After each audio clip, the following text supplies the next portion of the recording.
मंत्री जी का संदेश आया, लगा मुझे लगा कोई बहुत बड़ी चीज होगी। 2 काम तो आपने ऐसे कहा है कि हम आज बोल देंगे और जल्द शुरू करवा देंगे। और तीसरा काम जो आपने कहा है वो तो हमारा ही विषय है। सच में दिल्ली शहर जो देश की राजधानी है, और इस देश की राजधानी का ओरा वो होना चाहिए जो पूरे देश के लोग एक राजधानी से अपेक्षाएं करते हैं। वर्षों तक ये शहर अपनी उलझनों में ही उलझा रहा। कहीं यमुना सफाई की लीगेसी प्रॉब्लम, कहीं कूड़े के पहाड़ की प्रॉब्लम, कहीं प्रदूषण की और पर्यावरण को जूझने की हमारी परेशानियां। ये सारी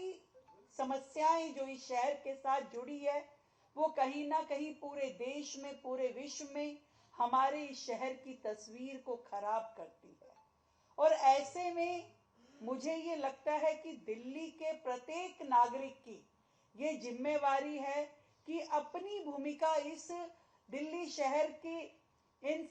समस्याओं को समाधान देने में भी और अपनी ओर से और पॉजिटिव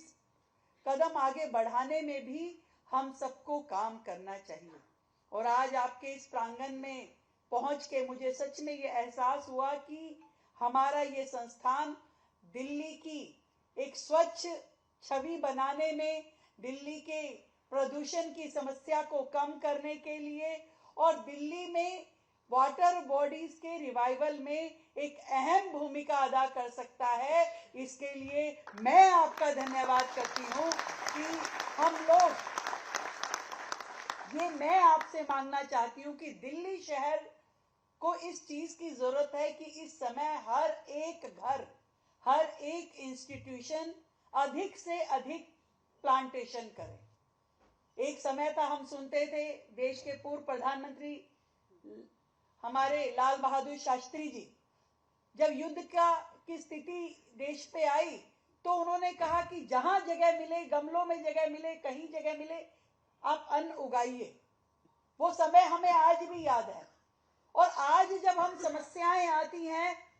कोई भी तकलीफ आती है, तो बस सरकार की ओर मुंह करके देखते हैं कि क्या समाधान सरकार दे दिया। पर समाधान तब मिलने वाला है जब सरकार और हमारे लोग, जनता मिल करके उस परेशानी को खत्म करने का बीड़ा उठाए। सरकारें अपना काम करें, जैसे हमने दिल्ली में पहली बार रिज एरिया को नोटिफाई करके फॉरेस्ट एरिया, 4200 हेक्टेयर एरिया को फॉरेस्ट एरिया नोटिफाई किया। और दिल्ली के लंग्स को बेहतर करने के लिए अभी बहुत ग्रीनरी लाने की जरूरत है। हमें हर छोटी से छोटी, क्योंकि क्षेत्रफल में हमारा शहर कम है, तो इसलिए वर्टिकल गार्डनिंग पे हमें जाना होगा। हमें हर छोटे बड़े एरिया में पेड़ लगाने का काम करना होगा। हमारे जो जंगल के एरिया अभी हैं वहां अधिकतर कीकर, बबूल और सफेदे जैसे पेड़ हैं। उन पेड़ों की जगह हमें अपने भारतीय पौधे, पेड़ लगाने की आवश्यकता है जो सच में ऑक्सीजन गिवर हो। जहां पीपल लगे, जहां नीम लगे, जहां बरगद लगे, जहां आम लगे, जो फल भी दे, जो हवा भी दे, जो ऑक्सीजन भी दे, ऐसे पेड़ लगाने के लिए। और मेरा तो आपके संस्थान से ये निवेदन है कि आज दिल्ली की शहर में आप जब जाते हैं सड़कों के बीच में, जिसे हम सेंट्रल वर्ज बोलते हैं, वहां पौधे पनप ही नहीं पाते हैं। मैंने मेट्रो को भी, मैंने पीडब्ल्यूडी को भी कहा था कि हमारे पूसा के इस संस्थान के साथ में बातचीत करें, एमओयू करें और उसके माध्यम से हमारे दिल्ली शहर की मिट्टी की सॉइल टेस्टिंग हो और उसकी कैसे उर्वरक क्षमता बढ़े और वहां किस तरीके का प्लांटेशन बेहतर आ सकता है, इस पे बहुत काम करने की जरूरत है। क्योंकि छोटा छोटा क्षेत्र जो सड़कों के किनारे हमारे पास है, जो सड़कों के बीचों बीच हमारे पास है, जो लोगों की घरों की छतें हैं, जो लोगों की बैल्कनीज है, जो सामने का एरिया है, या और भी जो खाली एरिया हमारे पास है, हर व्यक्ति अगर इसमें अपना सहयोग दे कि मेरे क्षेत्र में, मेरे आसपास एरिया में, मेरे घर में मैं कैसे इस ग्रीनरी को बढ़ा सकता हूं, मैं कैसे अपने घर या संस्थान को ग्रीन बिल्डिंग बना सकता हूं, और उसमें अगर आप लोगों का सहयोग मिलता है तो मुझे लगता है कि सच में दिल्ली हरी भरी हो सकती है। जब लोग विदेश के किसी शहर की तुलना करते हैं कि अरे देखिए वहां ये है, वहां ये, हमारे और उनके बहुत सारी परिस्थितियों में बड़ा फर्क है। हमारे यहाँ कोई हिटलर शाही तो है नहीं कि उठाओ और सब बंद कर दीजिए, हटा दीजिए, भाग जाइए। दिल्ली शहर तो ऐसा है, बड़ा अनप्लान्ड तरीके से बसा हुआ है। कितनी सारी झुग्गी बस्तियां, लगभग यहाँ पे 700 के करीब तो झुग्गी बस्तियां हैं, अनऑथराइज्ड कॉलोनीज हैं, और इस तरीके से ये शहर एक के बाद एक बसता गया और उसमें बहुत प्लानिंग नहीं हुई। अब रबड़ से मिटा करके तो चीजें ठीक नहीं हो सकती, पर जिन चीजों के साथ में हम हैं उसमें से हम क्या क्या बेहतर बेहतर कर सकते हैं, उस दिशा में जरूर हमें आगे बढ़ना होगा। तो ये दिल्ली में वाटर बॉडीज की जो बात है, दिल्ली का ग्राउंड वाटर बढ़े, इसके लिए हमें काम करना होगा। और मैं तो एक और विषय अपने मन का कहती हूँ आज इस मंच से, जिस तरीके से आज वेस्ट एशिया की समस्या खड़ी हुई है, आज जिस तरीके से हमें अपने पेट्रोलियम प्रोडक्ट्स के लिए पड़ोसी राज्यों की ओर देखने की जरूरत पड़ती है, हम सबको इस दिशा में जाना चाहिए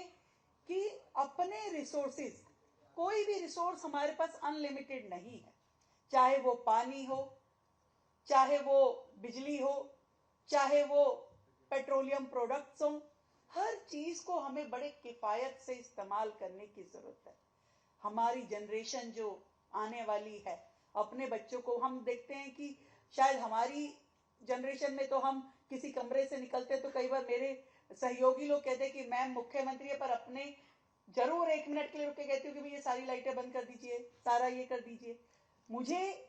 हर पल ये लगता है कि ये एक एक यूनिट जो एक्स्ट्रा हम खर्च कर रहे हैं, ये कहीं ना कहीं आने वाली जनरेशन के लिए कमी कर रहे हैं, चाहे वो पानी हो, चाहे वो बिजली हो, चाहे कोई और हमारी एसेट्स हैं, ये हमारे संसाधन हैं, इन सबको बहुत सोच समझ के उपयोग करने की आवश्यकता है। और इसको बढ़ाने के लिए, अब पानी को बढ़ाने के लिए या संजोने के लिए, वाटर हार्वेस्टिंग करने की जो जरूरत है, जो जल का स्तर बढ़ाने की जरूरत है, इसके लिए सरकार और आप जैसे महत्वपूर्ण संस्थान जब आगे बढ़कर के इकट्ठे काम करेंगे तो मुझे लगता है कि हमारे इस शहर की, हमारे इस राज्य की समस्याओं को समाधान भी मिलेगा, और हम एक मॉडल भी प्रस्तुत कर पाएंगे पूरे देश के सामने कि देखिए कैसे दिल्ली ने अपनी विकट परिस्थितियों में से निकल करके आज अच्छी और साफ सांसें लोगों को देने का काम किया है। तो मैं आपसे ये निवेदन करती हूँ कि आप आगे बढ़ करके, आपके ये वैज्ञानिक, आपके ये पीएचडी के स्टूडेंट्स, आप सबका सहयोग हमें मिले, हम 1 इंच भी जगह जो दिल्ली शहर की है वो खराब ना करें, क्योंकि धूल और धुआं ये दोनों ही चीजें प्रदूषण फैलाता है। तो हम धूल पे पौधे लगा के, पेड़ लगा के नियंत्रण करें, और ऐसे पेड़ लगाएं जो सच में ऑक्सीजन दे, जो पशु पक्षियों के लिए फल दे, और पूरे के पूरे इस शहर को हरा भरा करते हुए, और पूरे देश में आप सबकी मेहनत से ऐसा काम होना चाहिए जो हमारे देश को अगले मुकाम तक लेकर के जाए। मैं दिल की गहराई से आप सभी को बहुत बहुत बधाई देती हूँ, शुभकामनाएं देती हूँ कि आपने जिस तरीके से 2024-25 में लगभग 50,000 करोड़ की विदेशी मुद्रा अर्जित की, शानदार काम किया आपने अपने कामों के माध्यम से। और पूरे भारत को जो आपने सीड्स की बात कही कि emerging seed bowl of the world यदि बनाने में सहयोग किया, तो आज हमारे इस कृषि अनुसंधान इस विभाग ने किया है, इस संस्थान ने किया है, उसके लिए भी मैं आपको बहुत बहुत बधाई देती हूँ, साधुवाद देती हूँ। और माननीय प्रधानमंत्री जी तो सदैव किसानों के भले के लिए, देश के लिए हमेशा कंसर्न रहते हैं और चाहते हैं कि देश किसान भाइयों के माध्यम से आगे बढ़े। हम प्रधानमंत्री जी के नेतृत्व में दिल्ली भी अपने किसानों को लेकर के बहुत प्रयास करने के मन बनाती है और उस पर काम करती है। तो मैं दिल्ली के गांव और ग्रामीण क्षेत्रों में रहने वाले सभी परिवारों के विकास के लिए, उनके खेतों से जुड़ी, कृषि से जुड़ी समस्याओं के समाधान के लिए लगातार दिल्ली सरकार काम कर रही है और आपका सहयोग पाके और अधिक काम करेगी। एक एक गांव को हम सब लोग मिलकर के अडॉप्ट करें, वहां की समस्याओं को समाधान दें, चाहे वो जल स्तर बढ़ाने का काम है, कृषि को बेहतर करने का काम है, या हमारे छोटे छोटे आंगन में अपना एक छोटा छोटा खेत लगाने का काम